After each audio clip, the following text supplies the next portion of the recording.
I don't know what your circle looks like or what life looks like for you right now, but I notice every time I get on Facebook or I'm in a coffee shop and I hear conversation going on around me, I am normally hearing very strong opinions expressed. I hear very strong landings on one side or the other, and we live in a world of teeter-tottering opinions and strong beliefs, whether religious, political, personal, whatever that looks like. And while trying to think about what I wanted to speak on, I came to a passage that spoke to me in the way that we view our beliefs, and in the way that we view peace, and in the way that we view surrendering of our beliefs and actions. So Joshua 5:13 through 14 says, "When Joshua was by Jericho, he lifted up his eyes and looked, and behold, a man was standing before him with his drawn sword in his hand. And Joshua went to him and said to him, 'Are you for us, or are you for our adversaries?' And he said, 'No, but I am the commander of the army of the Lord. Now I have come.' And Joshua fell on his face to the earth and worshipped and said to him, 'What does my Lord say to his servant?' And the commander of the Lord's army said to Joshua, 'Take off your sandals from your feet, for the place where you are standing is holy.' And Joshua did so." So in this moment, Joshua immediately takes a stance of that this man who's standing in front of him has taken a side. And how often do we even approach God in the church like that? Like, what side are you on? What side are you on? We become identified with this side. And so what does peace look like if we're not identifying with this side? If it doesn't mean landing on one strong place or advocating or being uninvolved, and it just means advocating for God's heart, and it means advocating for what is just and what is truthful and what is kind, and advocating for people, it just makes us look at it differently. So I have 2 points today. The first is that peace sets a precedent of our cost. So often peace is looked at as uninvolvement. It has a stigma that it means step back and be uninvolved and don't have a say and take the easy way out is kind of the connotation today. Or it can mean an individualistic peace that is personal and inside and internal, and I think Christians can sometimes view it that way, is that your peace is just internal, but our peace is also supposed to be external. We're supposed to be peacemakers. The Bible is clear on that. And that leads us to the story of Don Richardson, and he was a missionary in New Guinea to the Sawi people. And there was this moment where there was a war going on in this field between the tribe, and he's in the middle in this hut with his wife and with his son, and they're hiding in this hut, and there are literally just arrows whizzing by them, and people getting killed, and they can hear everything happening. And Don Richardson is in the hut, protecting his wife and his son, thinking that he's doing what God has sent him there to do, that he's protecting his own life and his own ministry. And then he hears a whisper, and it's so distinct. He talks about it in his books, and he shares about it at conferences. But he heard Matthew 5:9, "Blessed are the peacemakers, for they shall be called sons of God." It was just like that. It wasn't God saying, "Go out there, do something."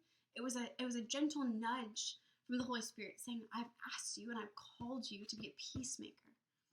And so Don Richardson, after running out in the midst of the arrows and stopping the battle and winning the hearts in a different kind of way, because the people saw that he was for them, not for them or them, just for them, for the people.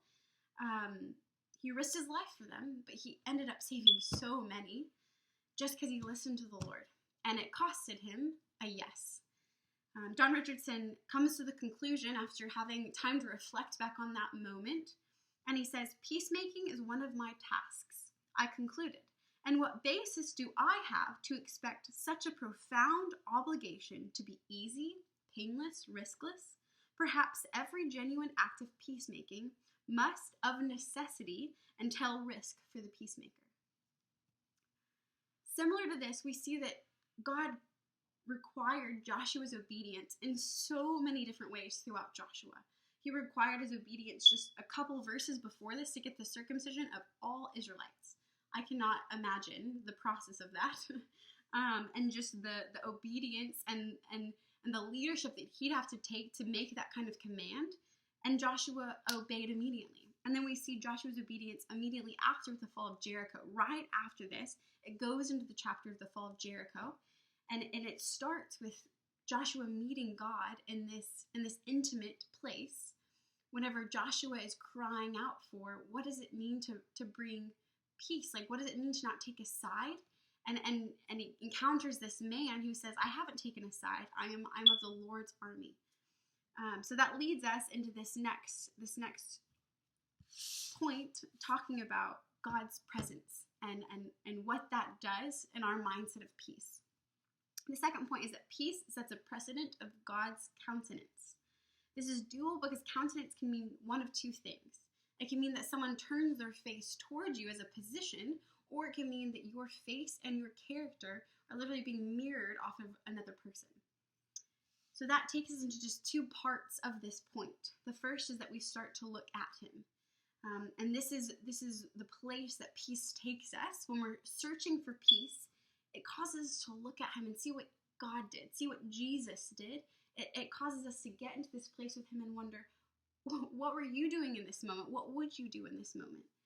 Numbers 6:24 through 26 has always been so impactful for me. My parents would read this blessing that Aaron read forever ago or spoke over Israel. But my parents would read this to us every single night. And it's, the Lord bless you and keep you. The Lord make his face shine on you and be gracious to you. The Lord turn his face upon you and give you peace. This aspect of the Lord turning his face upon him, we see Joshua directly experiencing God turning his face upon him. It literally says that Joshua responded with falling on his face and then worshiping. That was his response to someone who had his sword drawn, and Joshua immediately gets defensive and says, what side are you on? And then God says, just stop. Like, you're on holy ground. Just be in my presence. The next small point of this is that we start to look like him. And we see this we see this in so many ways, but we see this specifically in Matthew 5:9, where it says, blessed are the peacemakers, for they shall be the sons of God, for they shall be called the people of God. That we will look like God whenever we advocate, when we create peace. As we bridge the gap between these warring sides, I just imagine Jesus looking down and saying, oh my goodness, Father, they look just like me. They look just like us. They're bridging the gap. They're paying a cost, and they're getting in our countenance, and they've gotten in our countenance and in our presence. And look, they look like us. It's like this beautiful gift and reward of being advocates for peace and setting a precedent for peace. So in the world today, where there are so many different opinions and so many different extremes, do you set a precedent of peace? Does peace cost you anything? If it doesn't, should it? Is there an area of your life where there could be something that you are giving up for peace? Whether that means giving up your right to express an opinion that would cause strife, and instead of criticizing, advocate. Whether that means taking time, instead of trying to resolve something for yourself, but instead submitting the situation to the Lord. Whether that means getting in his countenance and just asking him his heart in a matter. How would God create peace in that situation? Thank you, guys.